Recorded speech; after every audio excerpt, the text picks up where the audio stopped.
उदाहरण number 14.6 reverse बायसना प्रवाह के जे माइक्रो एम्पियर है एनी सरखामणीमां फॉरवर्ड बायसनो प्रवाह जे छे ए वधारे होय छे एटले के मिली एम्पियर में होय छे।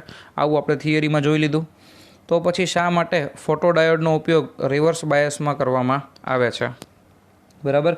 तो आपणे आगळ जोई गया कि रिवर्स बायसनो तमे ज्यारे पण उपयोग करशो, फोटोडायोडनो ज्यारे पण उपयोग करशो तो आ फोटोडायोडने आपणे फॉरवर्ड बायस में नथी चलावता। फोटोडायोडने आपणे शेमां यूज करीए छीए? रिवर्स बायस में उपयोग करीए छीए। तो कि भाई रिवर्स बायस छे आनी अंदर जे विद्युत प्रवाह छे ए तो माइक्रो एम्पियरनो छे, एनी सामे फॉरवर्ड बायसनो जे विद्युत प्रवाह छे ए मिली एम्पियर में होय। तो पछी शा माटे आपणे एने रिवर्स बायस में यूज करीए छीए? खरेखर तो मिली एम्पियरनो प्रवाह मापवो सरळ पड़े अने माइक्रो एम्पियरनो प्रवाह मापवो अघरो पड़े। एम छतां फोटोडायोडनो उपयोग रिवर्स बायस में करवामां आवे छे। तो एनी पाछळ क्यांक ने क्यांक एवुं कारण होवुं जोईए कि आ माइक्रो एम्पियरनी मापणी छे ए सरळ थती हशे कोना सापेक्षमां?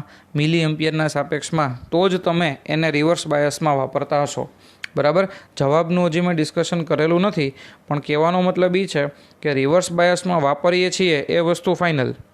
एनो मतलब एवो थाय कि अहींया रिवर्स बायसमां माइक्रो एम्पियरनी मापणी सरळ थती हशे कोनी सापेक्षमां? फॉरवर्ड बायसना मिली एम्पियरनी सापेक्षमां। तो आखा दाखलामां आपणे ए ज वस्तु जे छे एनी डिस्कशन करवानी छे, ए वस्तु आपणे एक्जाममां लखवानी छे कि केवी रीते आ माइक्रो एम्पियरनी गणतरी सरळ पड़े छे मिली एम्पियर करता। समजाय? एटले आखो जवाब जे छे ए आपणे एवी रीते आपशुं कि भाई अहींया प्रवाह भले नानो छे माइक्रो एम्पियरमां छे, पण माइक्रो एम्पियर जे छे एनुं मापन, माइक्रो एम्पियरनुं मापन जे छे ए शुं थाय छे? सरळ छे। एनी सामे मिली एम्पियर जे फॉरवर्ड बायस में छे एनुं जे मापन छे, बराबर, ए प्रमाण में सरळ नथी। आवुं आपणे साबित करी अने कही देशुं कि भाई आ कारणथी फोटोडायोडनो उपयोग छे ए रिवर्स बायस में करवामां आवे छे। ओके, हवे फोटोडायोड लेशुं एटले फोटोडायोड जे छे एना समजाववा माटे आपणे एक एन प्रकारनो अर्धवाहक लईए, बराबर। तो एन प्रकारनो अर्धवाहक एटले शुं? तो कि एनी अंदर तमे पेंटावेलेंट प्रकारनी अशुद्धि, एनी अंदर पेंटावेलेंट प्रकारनी अशुद्धि तमे उमेरेली हशे। पेंटावेलेंट प्रकारनी अशुद्धि मूकेली होय एटले ए शुं करे? एक इलेक्ट्रॉननुं दान करे। इलेक्ट्रॉननुं दान करे, इलेक्ट्रॉन पोते नेगेटिवली चार्ज छे एटले ज एने शुं कहेवामां आवे छे? एन प्रकारनो अर्धवाहक कहेवामां आवे छे, बराबर। हवे आनी अंदर मेजोरिटी चार्ज केरियर तरीके शुं हशे? इलेक्ट्रॉन हशे।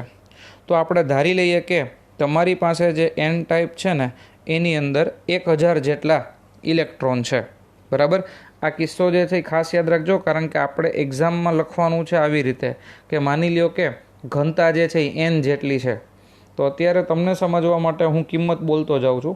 फॉर एक्जाम्पल एन बराबर केटला? 1000, बराबर। 1000 इलेक्ट्रॉन छे।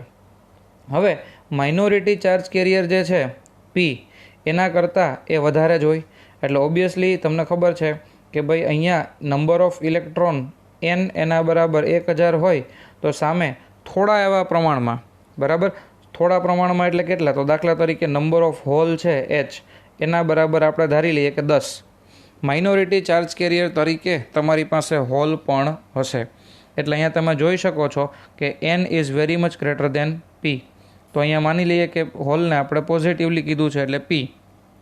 तो पी बराबर आपणे शुं करीए? 10। समजाय? तो टेक्स्टबुकना शब्द छे एने आपणे जोता जईए कि मेजोरिटी विद्युत वाहक घनता एन ए माइनोरिटी होल घनता पी करता नोंधपात्र रीते वधारे हशे, एटले कि N is very much greater than P.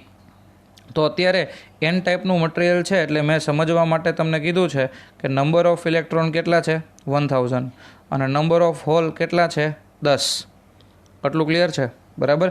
આ બે કિંમત યાદ રાખજો, હોલ જે છે હોલ છે એ 10 અને ઇલેક્ટ્રોન જે છે એ 1000। હવે પ્રકાશ આપાત કરવાથી ધારો કે વધારાના ઉત્પન્ન થયેલા ઇલેક્ટ્રોન અને હોલ અનુક્રમે ડેલ્ટા એન અને ડેલ્ટા પી છે। તો ફોર એક્ઝામ્પલ આ તમારું એન ટાઈપનું સેમિકન્ડક્ટર, એની ઉપર તમે જે છે બહારથી પ્રકાશ આપાત કરો છો, બહારથી પ્રકાશ આપાત કરશો એટલે તમને ખબર છે કે ઇલેક્ટ્રોન અને હોલના જોડકા જ ઉત્પન્ન થાય. આ હોલ હોય તો આ ઇલેક્ટ્રોન અને હોલના જોડકા ઉત્પન્ન થાય. ઓકે, તો આપણે માની લઈએ કે તમે પ્રકાશ આપાત કરો છો, એમાંથી એક ઇલેક્ટ્રોન અને હોલનું જોડકું ઉત્પન્ન થાય છે. ઓકે, તો અહીંયા તમને શું કીધું છે કે ધારો કે વધારાના ઉત્પન્ન થયેલા ઇલેક્ટ્રોન અને હોલ અનુક્રમે શું છે ડેલ્ટા એન, અને બીજું છે ડેલ્ટા પી. બરાબર, ડેલ્ટા એન અને ડેલ્ટા પી. તો આપણે ધારી લઈએ કે ડેલ્ટા એન એના બરાબર એક નવો ઇલેક્ટ્રોન ઉત્પન્ન થાય છે. બરાબર, અને ડેલ્ટા પી એક નવો હોલ ઉત્પન્ન થાય છે.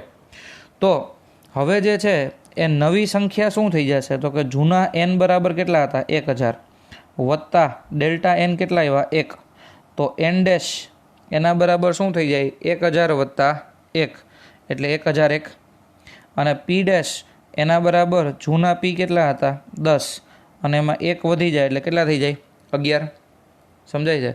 બરાબર, તો અહીંયા જે છે એન ડેશ અને પી ડેશ એ કોઈ એક આપાત પ્રકાશ તીવ્રતા માટે ઇલેક્ટ્રોન અને હોલની સંખ્યા ઘનતા છે, તથા એન અને પી એ પ્રકાશની ગેરહાજરીમાં વાહક સંખ્યા ઘનતા છે. બરાબર, બીજું કેવું છે કે અહીંયા એમ કહે છે કે ડેલ્ટા એન અને ડેલ્ટા પી બંને સરખા જ હોય, કારણ કે જો એક ઇલેક્ટ્રોન બંધમાંથી બહાર નીકળે તો પોતાની જગ્યાએ એક હોલ છે એ ઉત્પન્ન કરશે. એટલે અહીંયા જો એક હોલ હશે તો સામે એક ઇલેક્ટ્રોન હશે, 10 હોલ હોય તો પછી 10 ઇલેક્ટ્રોન હોય. તો ડેલ્ટા એન અને ડેલ્ટા પી તો સરખા જ હશે, પણ પ્રકાશ આપાત કરો એ પહેલાંની પરિસ્થિતિમાં એન જે છે એ કેટલા હતા 1000 is very much greater than P કેટલા હતા 10. આવું હતું. બરાબર, હવે નવું જે છે એ સંખ્યા શું થઈ ગઈ, નંબર ઓફ હોલ 1000માંથી થઈ ગયા 1001, અને નંબર ઓફ ઇલેક્ટ્રોન 10માંથી કેટલા થઈ ગયા 11. ઓકે, તો હવે બહુમતી વાહકોનો આંશિક ફેરફાર એટલે કે ડેલ્ટા એન બાય એન એ માઇનોરિટી વાહકના આંશિક ફેરફાર એટલે કે ડેલ્ટા પી બાય પીની સરખામણીમાં ઓછો હશે. બરાબર, તો ડેલ્ટા એન જે છે એ કેટલા છે 1. બરાબર, એક નવો ઇલેક્ટ્રોન ઉત્પન્ન થાય છે, અને છેદમાં એન, તો 1/n એટલે 1000, 1/1000 એટલે 0.001. સમજાય? ડેલ્ટા એન બાય એનની કિંમત તમને કેટલી મળે છે 0.001. અને delta P by P, delta P એટલે એક હોલ ઉત્પન્ન થાય છે, છેદમાં પી એટલે કેટલા હતા 10, તો એ કેટલો થાય 0.1. તો ઓલી કિંમત છે 0.001, કઈ ડેલ્ટા એન બાય એન એ છે 0.001, અને ડેલ્ટા પી બાય પી આ છે 0.1. ઓકે, તો હવે અહીંયા જે છે એ ડેલ્ટા પી બાય પી મોટો થઈ જશે. ડેલ્ટા પી બાય પી શું થઈ જાય મોટો, કેમ? કારણ કે 0.1 ઇઝ ગ્રેટર દેન 0.001. આ તો સમજી શકાય. એટલે કે ડેલ્ટા પી છેદમાં P is greater than delta N છેદમાં N. Ready? Delta P by પીની કિંમત છે એ ડેલ્ટા એન બાય એનની સાપેક્ષમાં વધારે છે, એટલે કે હોલનો જે સાપેક્ષ ફેરફાર છે એ મોટો છે, જ્યારે ઇલેક્ટ્રોનનો સાપેક્ષ ફેરફાર છે એ નાનો છે. તો આ વાક્ય જે છે સમજાઈ ગયું છે કે બહુમતી વાહકોનો આંશિક ફેરફાર એટલે કે ડેલ્ટા એન બાય એન એ માઇનોરિટી વાહકના આંશિક ફેરફાર ડેલ્ટા પી બાય પીની સાપેક્ષમાં ઓછો છે.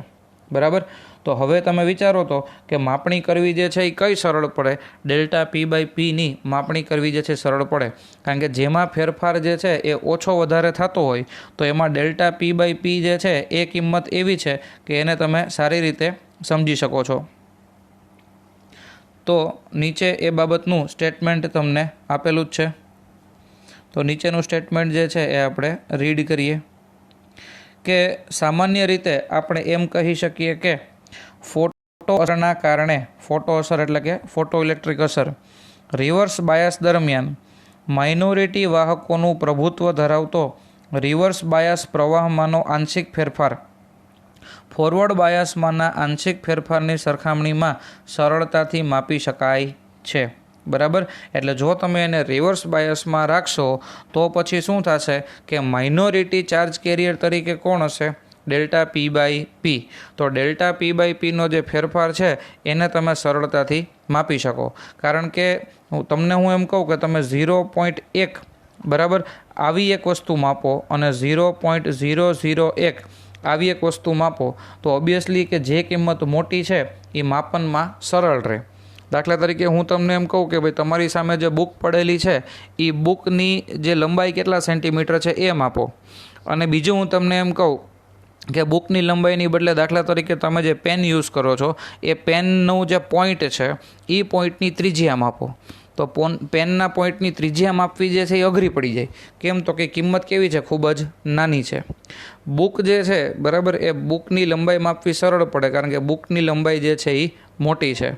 એટલે અહીંયા ડેલ્ટા પી બાય પીની કિંમત મોટી છે, ડેલ્ટા એન બાય એનની કિંમત નાની છે. એટલે ડેલ્ટા એન બાય એન માપવો સરળ પડશે નહીં. માપન કોનું ઇઝી પડે? Delta P by P. એટલા માટે ફોટોડાયોડને રિવર્સ બાયસમાં ઉપયોગમાં લેવામાં આવે છે, બરાબર. તો દાખલો જે છે એમાં બધી વસ્તુઓ એ લોકોએ શબ્દમાં જ આપેલી છે. એટલે દાખલાને 2 થી 3 વખત જોશો તો વધારે ખ્યાલ આવશે કે એક્ઝેક્ટલી શું છે. અલ્ટિમેટલી અહીંયા કહેવાનો મતલબ એ છે કે ડેલ્ટા પી ના છેદમાં પી આની કિંમત મોટી છે કોના કરતાં? ડેલ્ટા એન બાય એન કરતાં. એટલે ડેલ્ટા પી બાય પીની માપણી છે એ સરળ છે અને ડેલ્ટા એન બાય એનની માપણી છે એ અઘરી છે. અહીંયા ડેલ્ટા પી એટલે માઇનોરિટી ચાર્જ કેરિયર થશે અને માઇનોરિટી ચાર્જ કેરિયરવાળી વસ્તુ તમને શેમાં મળે? રિવર્સ બાયસમાં મળે. આ કારણોસર ફોટોડાયોડનો ઉપયોગ છે એ આપણે શેમાં કરશું? રિવર્સ બાયસમાં કરશું.